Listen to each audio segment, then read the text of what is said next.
अब तो chat GPT का दौर है, अब तो इससे भी नेक्स्ट वर्ष एप्पल विजन प्रो आया हुआ है, और एप्पल विजन प्रो पे आप अपना कमरा चेंज कर सकते हैं।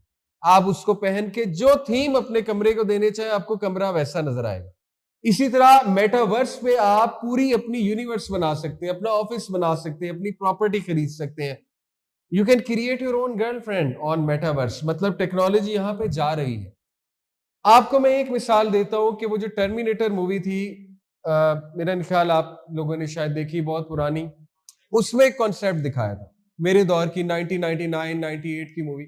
उसमें दिखाया था कि machines will ultimately rule the world, और मशीन्स इंसानों को आपस में लड़वाएंगी। देखिए, एक मैं आपको एक झलक दिखाता हूं कि मशीन आहिस्ता आहिस्ता इंसानों का एक दूसरे से ट्रस्ट खत्म कर रही है। कैसे? Chat GPT. अभी मैं आपको ये टॉक दे रहा हूं, आप मुझ पे शक कर सकते हैं कि ये टॉक इन्होंने डिजाइन नहीं की, चैट जीपीटी से डिजाइन करवाई। आप मुझ पे शक कर सकते हैं, ठीक है।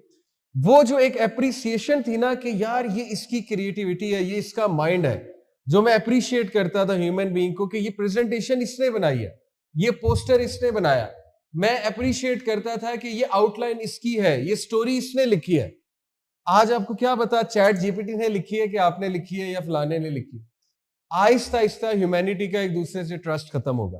ट्रस्ट कैसे खत्म होगा? I want trust you. आप मेरे पास कोई असाइनमेंट लाओगे, मुझे शक पड़ेगा यार चैट जीपीटी से लिखवाई।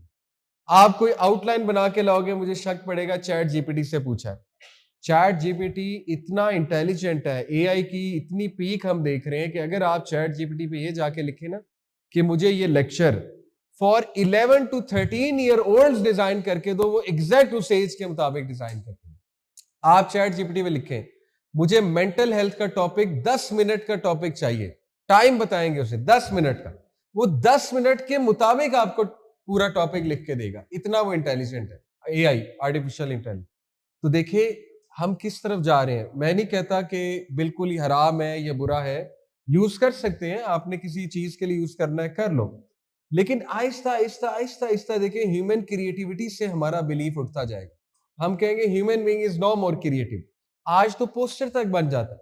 आप मेटा एआई पे जाकर लिखें कि मुझे ये पोस्टर बना कर दो। हमने मजाक में मेटा एआई पे जाके लिखा कि यूथ क्लब का यूनिफॉर्म हम डिजाइन कर रहे थे। हमारे एक भाई ने वहां जाके लिखा मेटा एआई पे कि design a uniform for bearded man, और हमने उसे कलर स्कीम भी दे दी ऑरेंज कलर। तो उसने बियर्डेड दाढ़ी वाले लोगों का यूनिफॉर्म ऑरेंज कलर का बना कर दिखाया, और ऊपर टोपी भी पहनाई हुई थी। तो ये देखिए कि इस लेवल पे, और कितने सेकंड्स में, लिटरली 30 से 40 सेकंड में इस लेवल पे चीज जा रही है। तो ये दजालियत है। दजाल, the great deceiver, the great deceiver, उसके हाथ में पीक की टेक्नोलॉजी होगी, और इसीलिए वो लोगों को बहुत मुतासिर करेगा, और ज्यादातर लोग हैंडीकैप हो चुके होंगे। Why most people will follow दज्जाल? Because he will cause an intellectual paralysis. इधर इधर से वो मफलूज करेगा इंसानियत को, इधर से। देखिए जब यहां से फॉलेज हो जाए, बॉडी का फॉलेज कुछ नहीं है, असल फॉलेज यहां का है।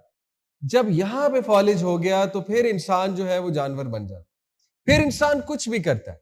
फिर इंसान को आप जैसे एक जानवर को जो है वो पट्टा बांध के, रस्सी बांध के जहां भी ले जाओगे वो जाएगा, क्योंकि यहां से उसने सोचना समझना छोड़ दिया। तो मैं आपको बताना चाह रहा हूं कि ये जो एडिक्शन हो गई इंटरनेट की, और बहुत ज्यादा रील्स देखना और बहुत ज्यादा इंटरनेट पर बैठना, उसका एक बहुत नेगेटिव इंपैक्ट ये हुआ कि हमारा जहन बंद होना शुरू हो गया। साइंटिफिकली मैं आपको बताता हूं, देखो इंटरनेट डोपामीन देता है।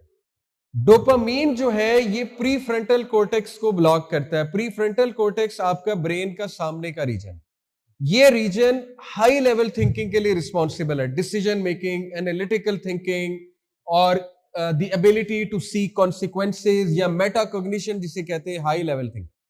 जितना डोपामीन आपका ज्यादा निकलेगा, आपका ये प्री फ्रंटल कोर्टेक्स बंद होता जाएगा, लिटरली ब्लॉक होता जाएगा इस तरह से।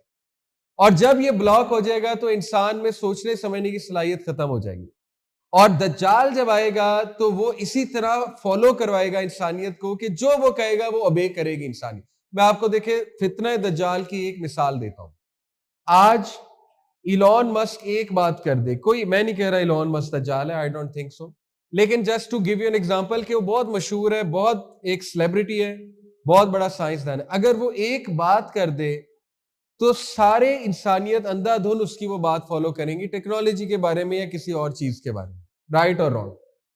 तो सोचे कि अगर इलॉन मस्क जो है वो इतना कंट्रोल कर सकता है ह्यूमैनिटी को कि वो एक स्टेटस डाले और बिलियंस विल फॉलो। एक और मिसाल देता हूं, अगेन मैं फैन हूं एक्चुअली रोनाल्डो का, लेकिन रोनाल्डो अगर एक बात कर दे यूट्यूब पे, एक 5 सेकंड का क्लिप डाल दे कि ये करो, रोनाल्डो आपको कहे 5 सेकंड में कि ये खाया करो, majority humanity will eat that thing, majority humanity. तो ये है वो एक इंपैक्ट मैं आपको दिखा रहा हूं कि जब हम बहुत इन्फ्लुएंस हो जाते हैं किसी चीज से और हम सोचते समझते नहीं, रिसर्च नहीं करते कि ये देखना भी चाहिए कि नहीं, ये खाना भी चाहिए कि नहीं, तो क्या होता है, हम ब्लाइंड फॉलो। तो दज्जाल जब आएगा वो तो इनसे बहुत नेक्स्ट लेवल चीज है।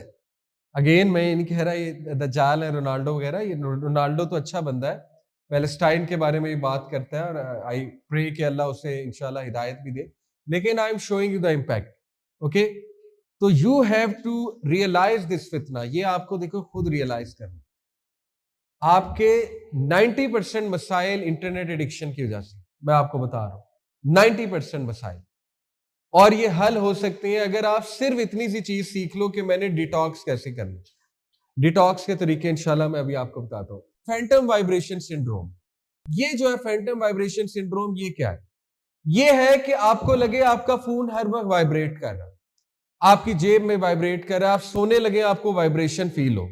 तो ये जब बहुत पीक पे चली जाए, it can cause OCD, it can cause obsessive compulsive disorder. ठीक है, आज हमारी जनरेशन में ओसीडी इतना ज्यादा क्यों है, आप कभी सोचें इसके ऊपर। देखो, जब आप एक ग्रुप पर व्हाट्सएप पर एक मैसेज करते हो और आप बार बार जाकर देखते हो कितनों ने देख लिया, बार बार खोलते हो, चेक करते हो कितनों ने रीड कर लिया, उसके बाद आप बार बार देखते हो किस मिनट पे देखा, उसके बाद आप बार बार चेक करते हो लाफ्टर किसने बनाया इमोटिकॉन, और किसने थम्स अप दिया, किसने फलाना इमोटिकॉन दिया।